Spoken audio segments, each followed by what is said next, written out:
Hello प्यारे बच्चों, कैसे हैं आप सब। उम्मीद है अच्छे से होंगे। आज हम लोग क्लास 11 का डायमेंशनल एनालिसिस जो कि पहले हम पढ़ चुके हैं। डायमेंशनल एनालिसिस के आज हम लोग क्या करेंगे, एप्लीकेशन सीखेंगे। डायमेंशनल एनालिसिस के 3 एप्लीकेशन होते हैं मेनली, कि डायमेंशनल एनालिसिस की मदद से हम किसी फिजिकल क्वांटिटी की यूनिट को एक सिस्टम से दूसरे सिस्टम में बदल सकते हैं। हम किसी फार्मूले की करेक्टनेस को चेक कर सकते हैं। साथ ही साथ दो फिजिकल क्वांटिटीज, दो या दो से ज़्यादा फिजिकल क्वांटिटीज के बीच में रिलेशन इस्टेब्लिश कर सकते हैं with the help of dimensional analysis. आज हम लोग उसका एक अनुप्रयोग समझेंगे कि किस तरह से हम डायमेंशनल एनालिसिस की मदद से किसी फिजिकल क्वांटिटी की यूनिट को एक सिस्टम से दूसरे सिस्टम में बदल सकते हैं। इसके लिए पहले देखिए बच्चों, हमने माना कि मान लीजिए कोई फिजिकल क्वांटिटी है फोर्स को हम इस तरह से लिख सकते हैं। हमने लिखा कि 10 न्यूटन। तो यहाँ पे हमें दो चीज दिखाई पड़ रही है, एक 10 एक न्यूटन। अब यहाँ पे ये जो 10 होता है ये हमारा क्या होता है, न्यूमेरिकल या न्यूमेरिक वैल्यू होती है किसी फिजिकल क्वांटिटी की, या इसको हम मैग्नीट्यूड भी कह सकते हैं। और साथ ही साथ जो हमारा न्यूटन है ये हमारा यूनिट होता है। यहाँ ये एमकेएस सिस्टम में है। डायमेंशनल फॉर्म में लिखेंगे तो ये हमारा हो जाएगा ML-1 T-2, नहीं MLT-2, यहाँ माइनस नहीं आएगा, MLT-2। तो ये हमारा फोर्स का क्या है, न्यूमेरिकल वैल्यू, ये हमने अपनी तरफ से मानी हुई यूनिट इन एमकेएस सिस्टम, और ये हमारा हो गया डायमेंशनल फॉर्मूला। अब यहाँ पे हम क्या करेंगे, इसी की मदद से, डायमेंशनल फॉर्मूले की मदद से हम क्या करेंगे, देखेंगे कि किस तरह से एक सिस्टम को, एक यूनिट को दूसरे सिस्टम की यूनिट में बदल सकते हैं। इसके लिए डायमेंशन का एक हमारा रूल कहता है, ये रूल क्या कहता है कि the product of numerical value of a physical quantity and its unit is constant। कि कोई फिजिकल क्वांटिटी है उसकी न्यूमेरिकल वैल्यू और उसकी जो यूनिट है, उसकी जो आपकी यूनिट है, उस दोनों का जो प्रोडक्ट होगा वो हमारा क्या होगा, कांस्टेंट होगा। ये हमारा ये रूल कहता है।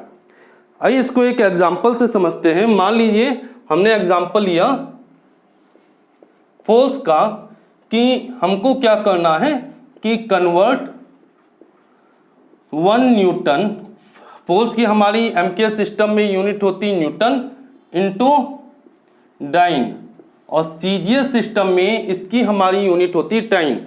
तो हम देखेंगे इसकी मदद से 1 न्यूटन इज इक्वल टू कितने डाइन के बराबर होता है। तो इसके लिए बच्चों हम एक फॉर्मूले का इस्तेमाल करेंगे। जैसे हमने कहा कि किसी फिजिकल क्वांटिटी का न्यूमेरिक वैल्यू और उसका जो आपका यूनिट होता है, दोनों का प्रोडक्ट क्या होता है, कांस्टेंट होता है। इसको हम इस तरह से कह सकते हैं कि N1U1 is equal to N2U2, जहाँ N1 क्या है, physical quantity in one system, unit in one system, and N2U2 numerical value in other system and unit in other system. अगर इसको हम क्या लिखें, डायमेंशनली लिखें यूनिट को, तो हमारा हो जाएगा MA M1A L1A और T1A is equal to N2 M2A L2A और T2, ये हमारा A नहीं B और C हो जाएगा, और यहाँ भी हमारा क्या हो जाएगा, B एंड C। अब अगर हम क्या करें, N2 की वैल्यू निकालें, N2 is equal to N1, तो हमारा हो जाएगा M1/M2 की पावर A और L1/L2 की पावर B एंड T1/T2 की पावर C। अब इसी फॉर्मूले को हमें क्या करना है, इस्तेमाल करना है, और इसी फॉर्मूले की मदद से हम एक यूनिट से दूसरे यूनिट में बदलेंगे। फॉर्मूला हमारा क्या था, वहां हमने देखा था N2 is equal to N1 mass in first system upon mass in second system power length in first system upon length in second system power and time in first system and time in second system power. अब देखिए force की जो हमारी dimensional unit होती हैं, force का हमारा dimensional formula होता है MLT-2। ये हमारा फोर्स का फॉर्मूला होता है। यहाँ m के ऊपर पावर 1, l के ऊपर पावर 1। हमें 1 न्यूटन को कन्वर्ट करना है तो N1 हमारा हो गया 1। अब देखिए मास हमारा MKS सिस्टम में kg होता है और CGS सिस्टम में ग्राम। यहाँ हमारे ऊपर पावर 1 है। लेंथ हमारा MKS सिस्टम में मीटर और CGS सिस्टम में सेंटीमीटर पावर 1। टाइम दोनों ही सिस्टम में हमारा सेकंड होता है पावर 2। अब देखिए हमको पता है कि 1 kg इज इक्वल टू 10⁻³ ग्राम होती है और 1 मीटर इज इक्वल टू हमारा क्या होता है 10⁻² सेंटीमीटर होता है। इसको हमने कन्वर्ट कर लिया। सेकंड हमारा दोनों ही सिस्टम में क्या रहता है बच्चों, सेम रहता है, तो -2। अब देखिए इसको हम कुछ इस तरह से लिख सकते हैं, ग्राम से ग्राम कैंसिल हो जाएगा 10⁻3, सेंटीमीटर से सेंटीमीटर कैंसिल हो जाएगा 10⁻², सेकंड से सेकंड 1। अब हमारा यहाँ क्या आ गया 10⁵ और हमने बताया CGS सिस्टम में न्यूटन को हम डाइन कहेंगे। तो इस तरह से 1 न्यूटन इज इक्वल टू हमारा क्या आ जाता है 10⁵ डाइन। कितनी आसानी से हमने एक यूनिट को एक सिस्टम से दूसरे सिस्टम में इस यूनिट को क्या कर लिया, कन्वर्ट कर लिया। इसको हम एक और एग्जांपल से समझते हैं कि मान लीजिए हमारे पास ग्रेविटेशनल कांस्टेंट की वैल्यू होती है 6.67 इंटू 10⁻⁻11 न्यूटन मीटर स्क्वायर पर केजी स्क्वायर। और इसका जो डायमेंशनल फॉर्मूला होता है वो हमारा होता है m-1 L3T-2। अब अगर इसको हमें कन्वर्ट करना है CGS सिस्टम में तो ये हमारा क्या बनेगा, ये हमें यहाँ पे देखना है। अब देखिए again N2 is equal to हमारा N1 तो हमारा 6.67 इंटू 10⁻⁻11 हो जाएगा। अब हम फॉर्मूला पुट करेंगे M1, मास हमारा MKS में kg होता है, CGS में ग्राम होता है, पावर हमारी -1 आ जाएगी और लेंथ हमारी MKS में मीटर होती है और CGS में सेंटीमीटर, यहाँ पावर 3 आ जाएगी। और यहाँ जो टाइम होगा, टाइम हमारा क्या हो जाएगा 1 सेकेंड, दोनों ही सिस्टम के लिए पावर -2 आ जाएगा। अब देखिए हमें क्या मिल जाएगा N2 is equal to 6.67 into 10⁻⁻11।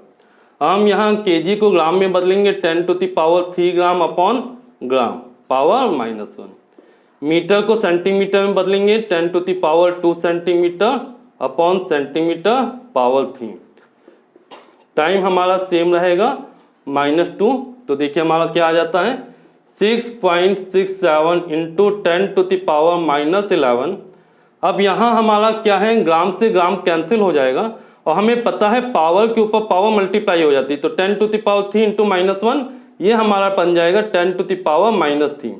Same here 10⁻² into 3 ये हमारा बन जाएगा 10⁻6 और 1 के ऊपर हमारी कोई भी पावर हो वो वैल्यू हमारी क्या रहती है 1। अब देखिए यहाँ क्या आ जाएगा 6.67 इंटू 10⁻⁻11। हमें मालूम है बेस सेम है तो पावर हमारी क्या हो जाती है, ऐड हो जाती है। तो हम क्या लिख सकते हैं 6.67 इंटू 10⁻14 + 6। तो अल्टीमेट हमारी आ जाती है 6.67 इंटू 10⁸ डाइन हमारी सेंटीमीटर स्क्वायर पर ग्राम स्क्वायर। तो देखिए किस तरह से आपका जो यूनिवर्सल ग्रेविटेशनल कांस्टेंट है उसको हमने क्या किया, MKS से CGS में बदला। MKS सिस्टम में इसकी वैल्यू थी 6.67 इंटू 10⁻⁻11 न्यूटन मीटर स्क्वायर पर केजी स्क्वायर। CGS में इसकी वैल्यू आ गई 6.67 10⁻⁻8 डाइन सेंटीमीटर स्क्वायर पर ग्राम का स्क्वायर। तो इस तरह से डायमेंशन की मदद से कितनी आसानी से हम एक यूनिट को, किसी यूनिट को एक सिस्टम से दूसरे सिस्टम में कन्वर्ट कर सकते हैं।